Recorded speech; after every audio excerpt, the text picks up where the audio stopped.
Peace and love to the family. It's Corbin reporting live. My beautiful family, my elite and light ones. It's a pleasure as always. Thank you for tuning in. Now, as you heard, as you have seen, we're having a trial this evening. Darius Corbin presents Religion on Trial. The problem, the answer, and the cure. This evening, family, we'll be learning more about the problem. See, understand this. You guys have heard me on my channel, the home of the Metaphysics and Esoteric channel.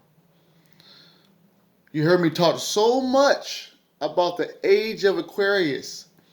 Even in your own knowledge, you have heard people talk about the age of Aquarius, the age of enlightenment. And maybe to you, it's just have been pseudo, maybe just gibberish. But as you are slowly seeing, family, and some of you rapidly seeing, the spiritual changes in this physical world are coming. They're not stopping and they will not cease. So the changes that you're experiencing, not just in your life, but in the ones around you, are imminent. And I do have the book, the good book, to explain why. No, it's not the Holy Bible. I'm going to be reading something that, believe it or not, I had in my possession for 10 years. I had this book in my possession for 10 years. And I would open it, I would read it, but could not read. It wasn't until recently, till I opened the book and everything all made sense.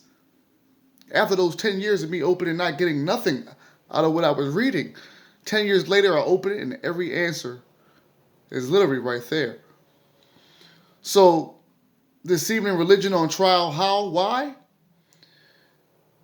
Because if there's any preachers, pastors right now that are in the channel right now, any bishops, you know for yourself that religion has fell short of the teachings that they were supposed to teach to the people, to humankind.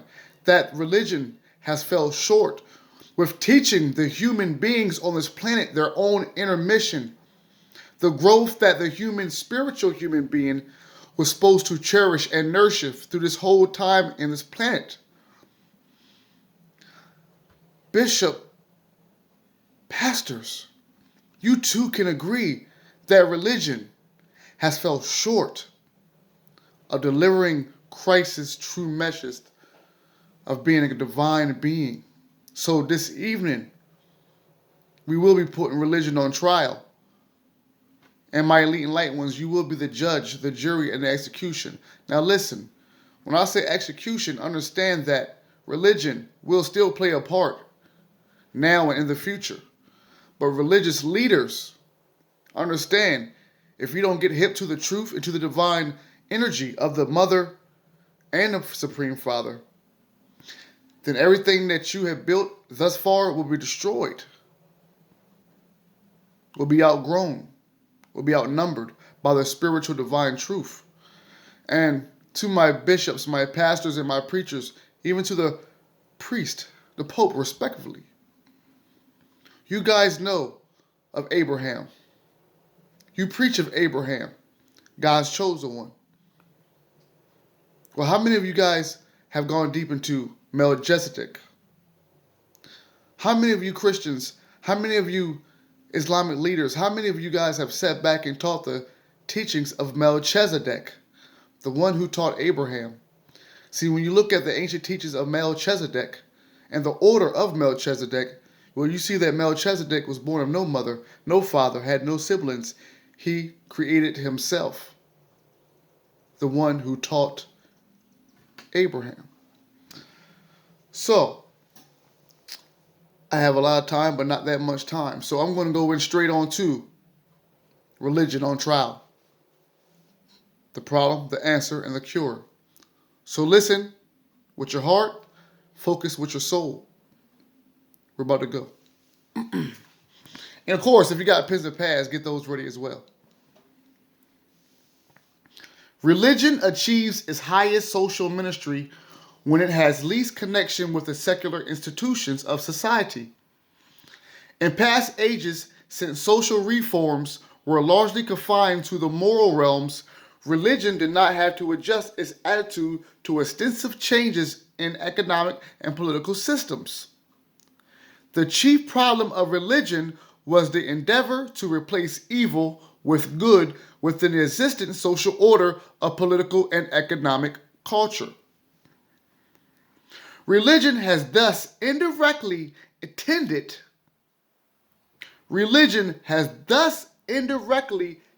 it to perpetuate the established order of society. Problems.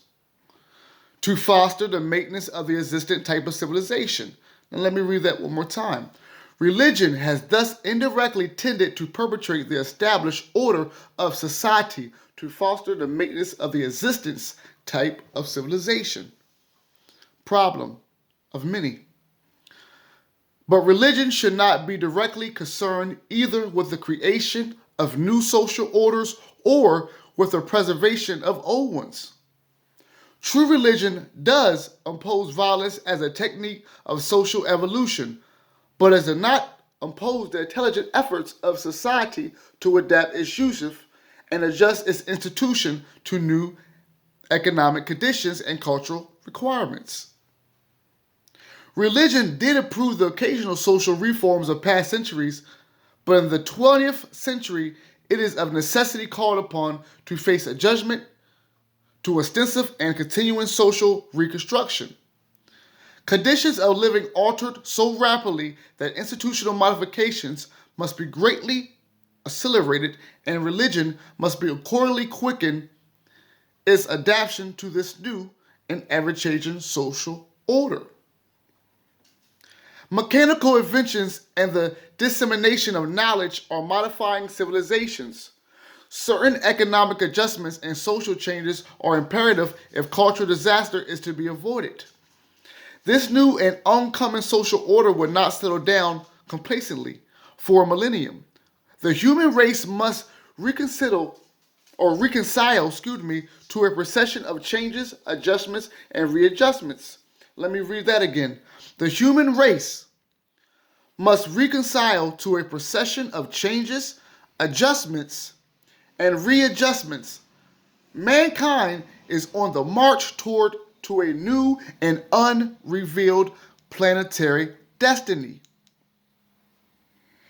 Mankind is on the march toward a new and unrevealed planetary destiny.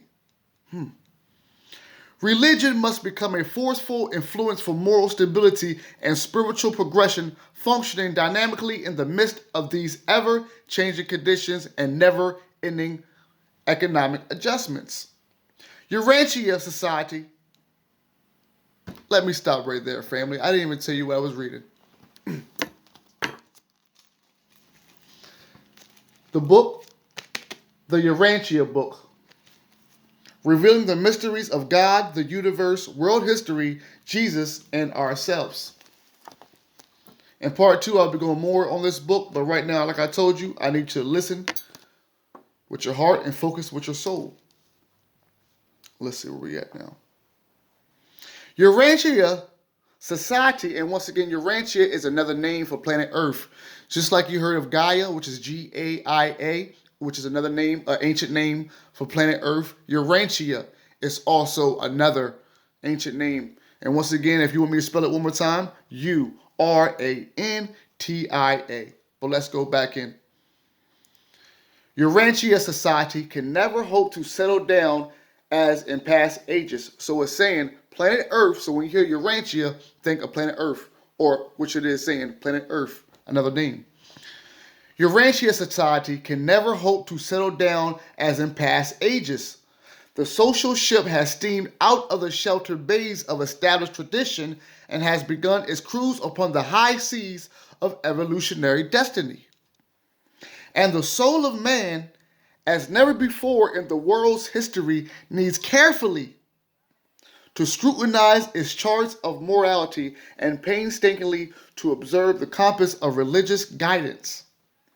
The paramount mission of religion as a social influence is to stabilize the ideas of mankind during these dangerous times of transition from one phase of civilization to another, from one level of culture to another.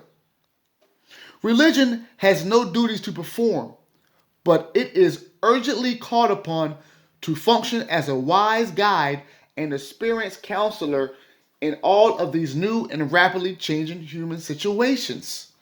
Society is becoming more mechanical, more compact, and more complex, and more critically interdependent. Religion must function to prevent these new and intimate interassociations from becoming mutually retrogressive or even destructive. Religion must act as a cosmic salt, which prevents the ferments of the progression from destroying the cultural savior of civilization. Let me say that again. Let me put more flavor in that taste. Religion must act as the cosmic salt, which prevents the ferments of progression from destroying the cultural savior of civilization and savor of civilization.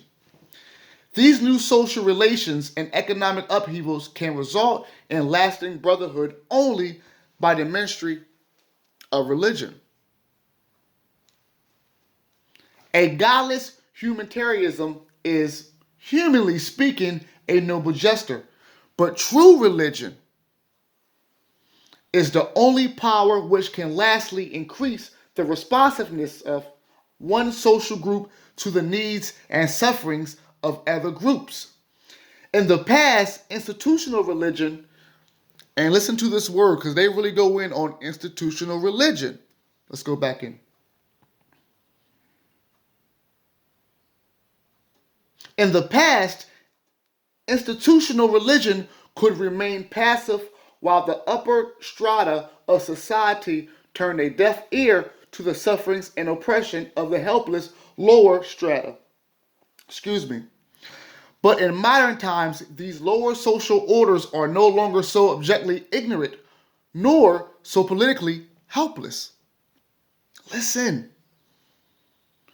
Religion must not become organically involved in the secular work of social reconstruction and economic reorganization. Let me say that again. Religion must not become organically involved in the secular work of social reconstruction and economic reorganization, but it must actively keep pace with all these advances in civilization by making clear-cut and vigorous restatements of its moral mandates and spiritual precepts. Its progressive philosophy of human living and transcendent survival. The spirit of religion is eternal, but the form of its expression must be restated every time the dictionary of human language is revised. I feel like I should say that again. The spirit of religion is eternal, but the form of its expression must be restated every time the dictionary of human language is revised. Family, we are 13 minutes in. Are y'all listening? Are y'all loving it? Are you learning it? I am a Christ consciousness. And this time in the age of Aquarius, you will learn about the true mother and the divine father, the supreme father. Not the God they told you about in church, but the supreme father, the father that lives within all of us. That was the true teachings of the true Christ. Let's continue on. Institutional religion, let me start, and this is the weakness. We're still going on the problems of religion. Religion is still on trial. You still are the judge, jury, and execution. Right now, we are on the weakness of institutional religion. The weakness of institutional religion. Let's go in. It's a great Sunday. Religion must not be, we read that one already, Institutional religion cannot afford inspiration and provide leadership in this impending worldwide social reconstruction and economic reorganization. Let me say that again. Institutional religion cannot afford inspiration and provide leadership in this impending worldwide social reconstruction and economic reorganization because it has unfortunately become more or less of an organic part of the social order and the economic system, which is destined to undergo reconstruction. Only the real religion of personal spiritual experience can function helpfully and creatively in the present crisis of civilization. Now, you're going to be hearing me keep repeating stuff because this is not what they've been giving you or have been giving you in your churches for you to spiritually grow. But yet you have been going to church Sunday after Sunday, day after day, year after year, holiday after holiday, searching for the spiritual enlightenment, and still by leaving church saying something is going on with your pastor, something is going on with your bishop. You're more entertained off of the nonsense of church than the spiritual growth itself. But let's keep going in. I got to read that again.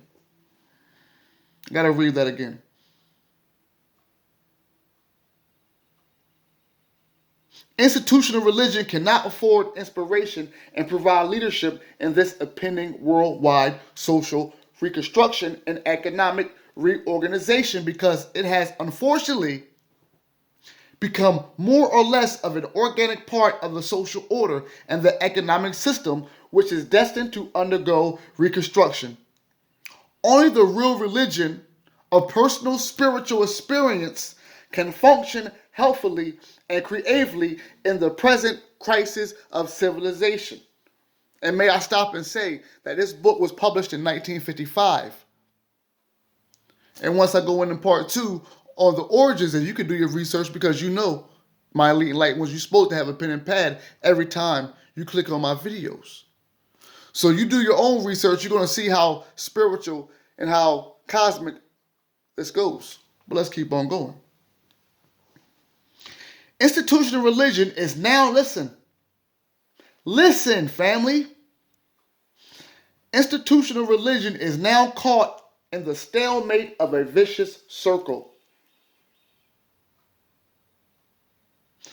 Institutional religion is now caught in the stalemate of a vicious circle.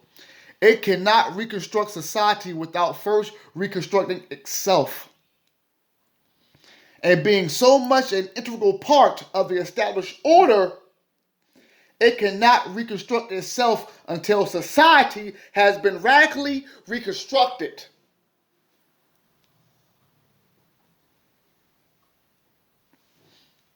Religionists must function in society, in industry, and in politics as individuals. Let me read that part. Religionist, religion, and then you have religionist, IST. Religionist must function in society, in industry, and in politics as individuals.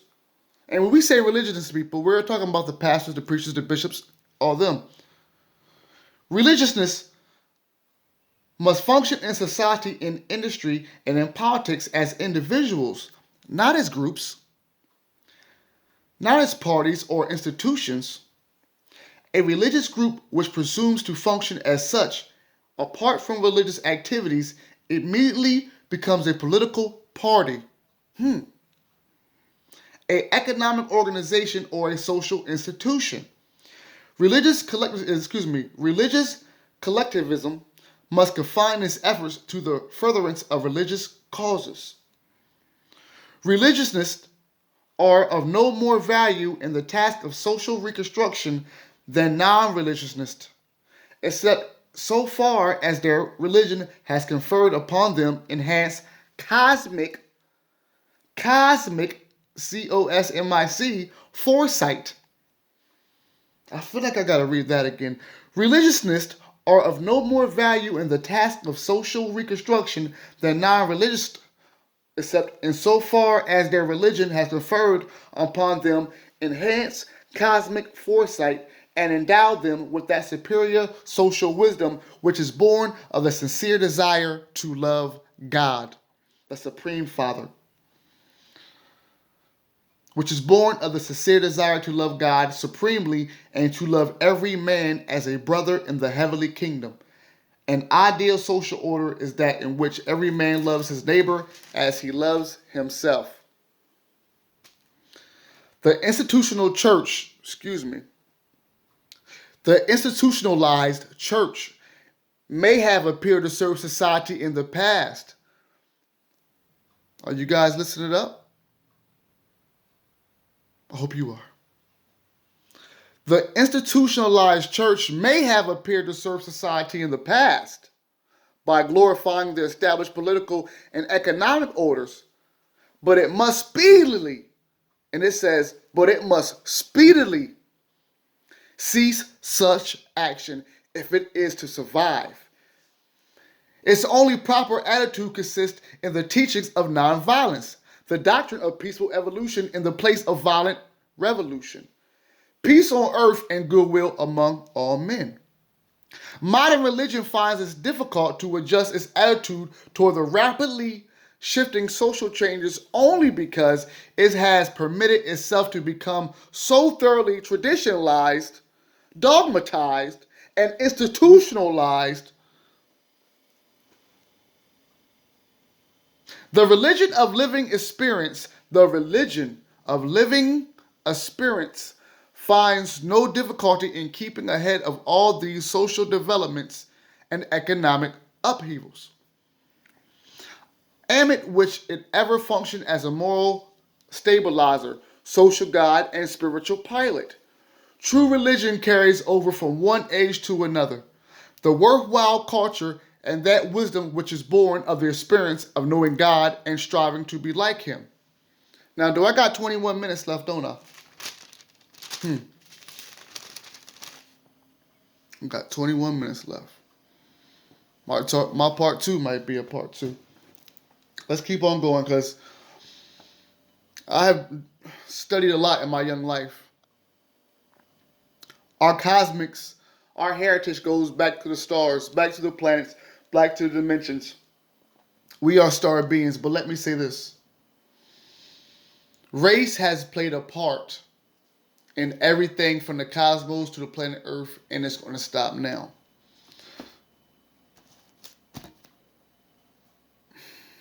I want you to listen to this. And this is religion and the religiousnist.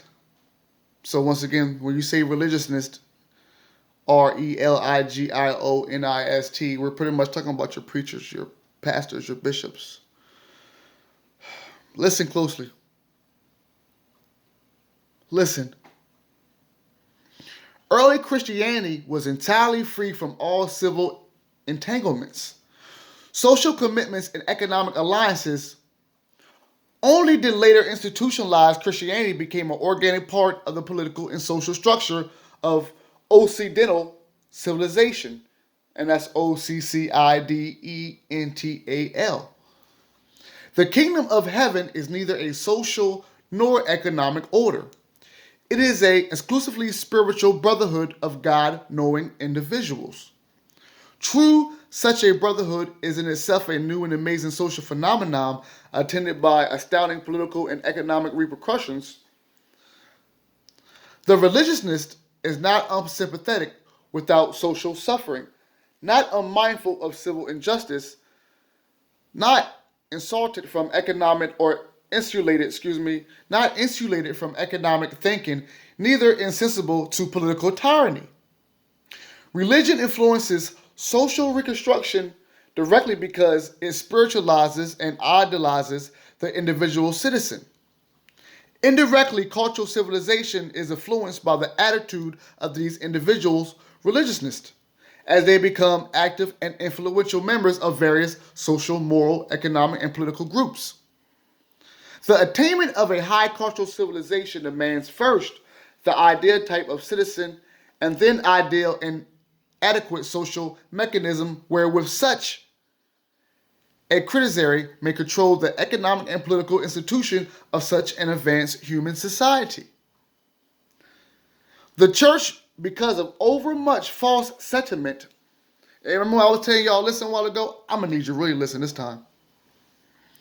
The church, because of overmuch false sentiment, has long ministered through the underprivileged and the unfortunate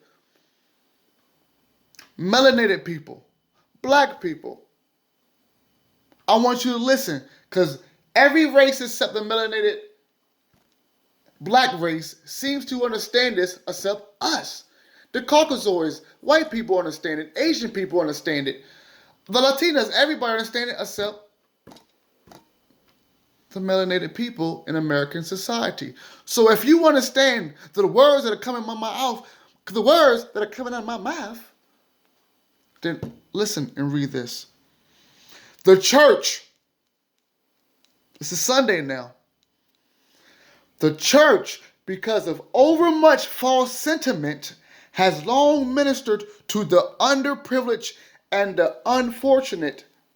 And this has all been well. But, here comes that big old but.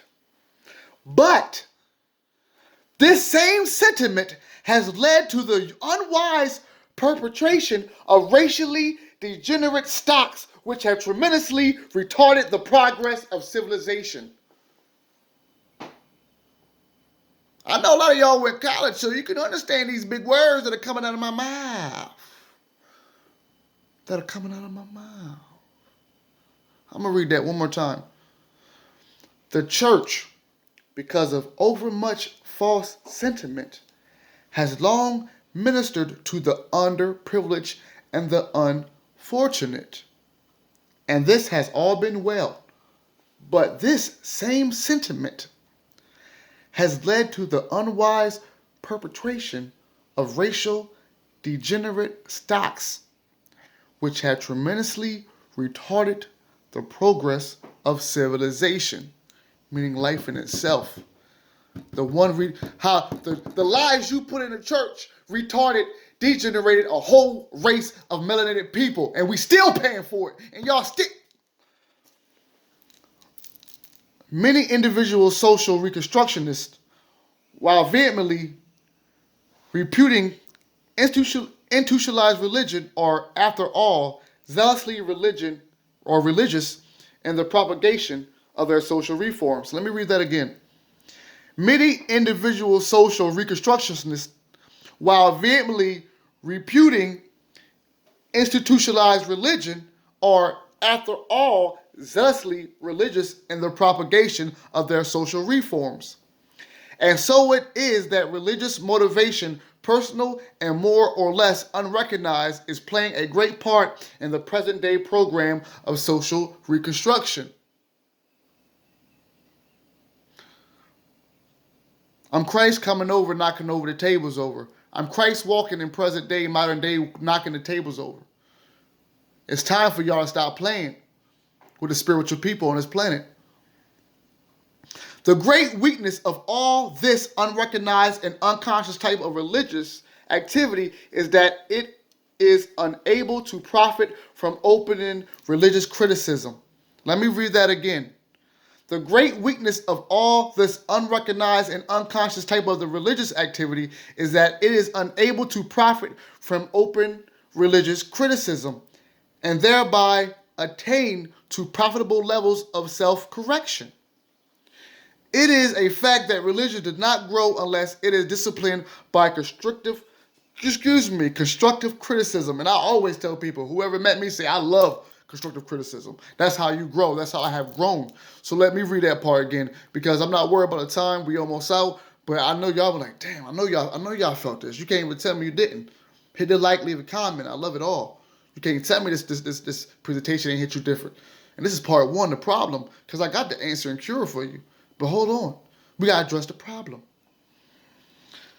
The great weakness of all this unrecognized and unconscious type of religious activity is that it is unable to profit from open religious criticism and thereby attain to profitable levels of self-correction.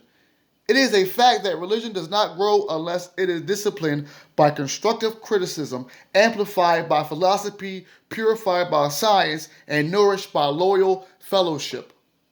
There is always the great danger that religion will become distorted and perverted, and this was written in 1955, published in 1955, distorted and perverted into the pursuit of false goals.